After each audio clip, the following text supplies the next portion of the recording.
बिस्मिल्लाहिर्रहमानिर्रहीम। सही बुखारी हदीस नंबर 924। हज़रत आयशा रज़ी अल्लाह ताला अन्हा से रवायत है कि रसूलुल्लाह सल्लल्लाहु अलैहि वसल्लम एक मरतबा आधी रात के वक़्त घर से निकले तो मस्जिद में आकर नमाज पढ़ी। कुछ लोगों ने भी आपके साथ नमाज अदा की। सुबह के वक्त लोग बातें करने लगे तो दूसरे रोज़ इनसे भी ज़्यादा लोग जमा हो गए और उन्होंने भी रसूलुल्लाह सल्लल्लाहु अलैहि वसल्लम के हमरा नमाज अदा की। सुबह को लोगों ने एक दूसरे से बयान किया तो तीसरी रात इनसे भी ज़्यादा लोग इकट्ठे हो गए। सुभान अल्लाह। सहाबा ने जो आप सल्लल्लाहु अलैहि वसल्लम से मोहब्बत और उनकी सुन्नत की इत्तिबा की है, हम सोच भी नहीं सकते। चुनाचे रसूलुल्लाह सल्लल्लाहु अलैहि वसल्लम तशरीफ़ लाए तो लोगों ने आपके साथ नमाज अदा की। फिर जब चौथी रात हुई तो लोग इस कदर जमा हो गए कि मस्जिद में गुंजाइश न रही।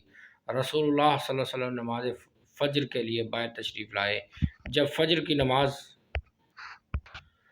से फ़ारिग हो गए तो लोगों की तरफ तवज्जो फरमाई। तशहुद यानी खुतबा पढ़ते हुए फरमाया, अम्मा बाद, बेशक तुम्हारा इज्तिमा मुझसे मख्फी न था, लेकिन मुझे खौफ हुआ कि मुबादा तुम पर फ़र्ज हो जाए तो फिर तुम इसके अदा करने से आजिज़ हो जाओगे।